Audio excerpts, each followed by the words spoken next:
Cardi said something different, and I wanted to bring, like I said, Cardi is like one of us, so I wanted to bring it back to normal because sometimes we get so caught up in the whole, oh my God, these are great people and they can't do no wrong. They're superhuman and everything. Well, not Cardi.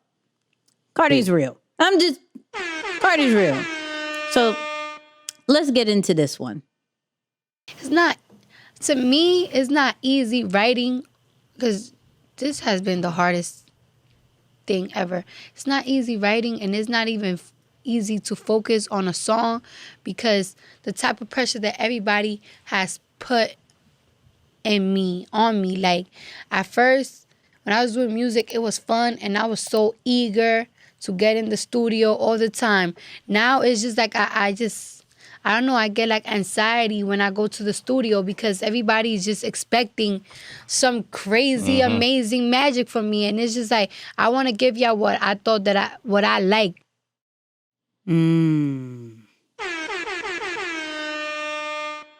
So artists feel that way too. They feel the pressure too. Moose, what you got on this one first? Yeah, no, that's big. That's big. You know, I think while I like that she's admitting to that, let's also make sure we take into consideration that she still has put out more great and global music, right? And I think one of the songs that we talked about before the show, we talked about the song "I Like It," that between YouTube and Spotify, she has a combined 1.7 billion streams on just that one song. By the way, I said billion. First of all, you're not going to speed past that. Like, you can just say what you just said. Yeah, I just want to make sure I give that number again. A combined 1.7 billion streams on that song. And of course, that was after Bodak Yellow, right? You know, we've also talked about how the Latin community and just Latin music has grown so popular in the last 2 years. You got to give her some credit for that. Pulling in J Balvin, Bad Bunny on that track. J-Lo eventually jumped on the remix. So like, she really has done things that have been so inclusive and brought diversity to the hip hop world, because now you see, now Drake did it before, but he also again got in another song with, I think it was with Bad Bunny, right? Like, it really started getting a lot of the big artists together and jumping into different cultures and saying, all right, let's really collaborate regularly. Hold on. I don't want to say like it's because of Drake and Cardi. I mean, we got to remember Little John brought in Daddy Yankee back in the day. I mean, I'm just listen. Hey, it's this. I won't take that away. But I'm just speaking to the consistency of the music now and it being played on like some of the, and I again, still for us here out in the tri-state or at least in New York, those songs to be played on the popular radio stations that are non-Latin speaking. Yeah. And for that to be just so accepted, it's like, okay, that's a new level as well for it to be so regular. But no, I mean, I'm just looking at, again, some of these stats here, and it's like there's a show that she did with Bruno Mars a couple years back. The Super Bowl weekend brought in 6.5 million. It was the highest earning show ever just in one night. So clearly, I mean, she has continued to produce despite of some of the pressures and still being real. Like, you know, just like, hey, I'm going to show you some of my mess ups. I know her relationship, there's an interesting situation there, but you know, all the best to Cardi. I think I like how you brought up the stats of like, look at all the people that try to bring in Spanish people to the songs. Shout out to Pitbull, who I still think is underrated for real, for what he's done. And we may have great at business too. Yeah, we may have to cover Pitbull for real because the crossovers that my man has done is crazy. But not to go too far off, it's crazy to hear this perspective of things because I think we look at people who do those kind of numbers and feel as if they don't have those, they're not affected by those pressures. You know, we see how successful Bodak Yellow was. We see how successful her first album was. regardless of the personal situation that was going on, like we see anything that Cardi put out, it was a hit. Like she just, regardless of what's happening, people are listening and people are really cheering her on because of how normal and how her upbringing was, right? And so it's crazy to see how that pressure really hits. And with Cardi, she has to be a flight attendant. Shout out to those people who know the flight assessment. Yeah. We should have broken it down, but shout out to the flight assessment. If you haven't taken that, flightassessment.com. We'll talk a little bit about it right now.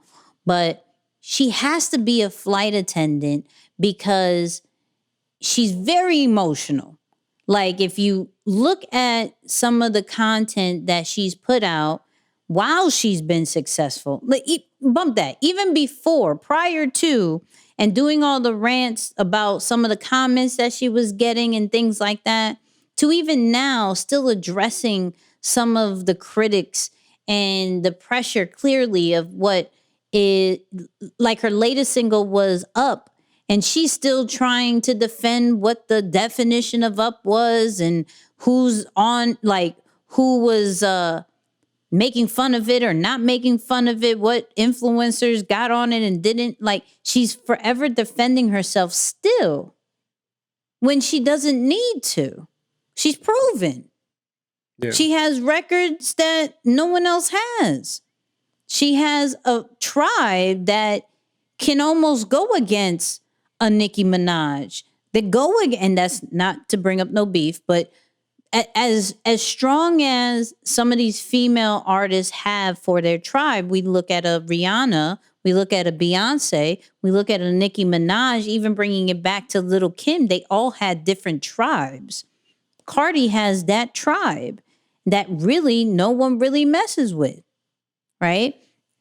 And so how does one help Cardi to not feel that pressure and for her to recognize, yo, you're at a point where you could drop what you want to drop? Because based off that clip that was going off of one of the singles that didn't, Be Careful with Me or something like that, right?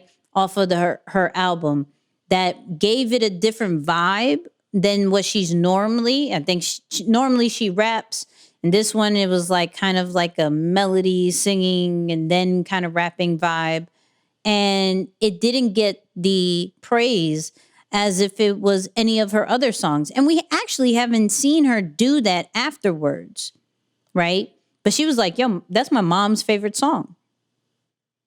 At what point can I create for me, right? And I really think she can. But what scares me with Cardi is that she is definitely too attached to what people say. That will this affect her music down the line? I think overall, and actually let me get into the big screen with this one. I think overall she could do acting. She could do go into her business bag and just open up a whole bunch of fashion stuff, shoes stuff, whatever she wants to do. She could do the J-Lo move and go into fragrances. She could do a lot that she wouldn't even necessarily have to go into music. But I feel as if you are still defending yourself right now, when you just got this Diamond single, when you clearly have a crazy amount of fans, crazy amount of success, it worries me of if that second album doesn't meet that expectation, how are you going to take it? But I think the great thing about Cardi is like she can't fail. She really can't.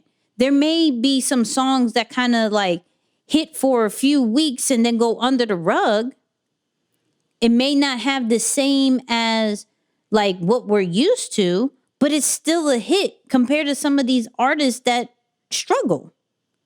Yeah. So I love how transparent she is about the pressure. I love how transparent she is about how it, even the comments till this day still really affect her, right? Because there was another interview where she was saying, like, okay, they said this is going to be easier. Like, ignore the comments. It's going to be easier. But I'm still seeing The Weeknd and Kanye get all these crazy comments. Like, so does it get easier? I don't think it will. Some people are meant for that. Some people aren't. I'm not saying she isn't. I'm saying I believe her team needs to shelter her from that situation to continue this success. And she has an amazing team, because compared to some of her early interviews to what she is now, there's some grooming. There's some changes. Okay. But I really believe, once again, getting in that kind of bubble is going to help people who struggle with that overwhelming feeling and that pressure and everything like that, because you shouldn't do your art and what you've been wanting to do for necessarily only for others. It is supposed to impact others. It is supposed to help and, send a sense of relief and entertainment when it comes to Cardi. But at the same time, you were doing this because you love the music. So I hope that, and this was about like a few years ago, so she may not even feel this way, but I hope that she understands her success, and I hope that, and we all feel overwhelmed at some point, but that part is done, and we can continue to get more hits from Cardi, and because we're cheering for her. We're absolutely, I think, I haven't met somebody who just straight up hates Cardi. They may not agree with her tactics and her social media ways and things like that. They may not agree with her past or whatever, but they still, from a holistic view, can still rock with Cardi.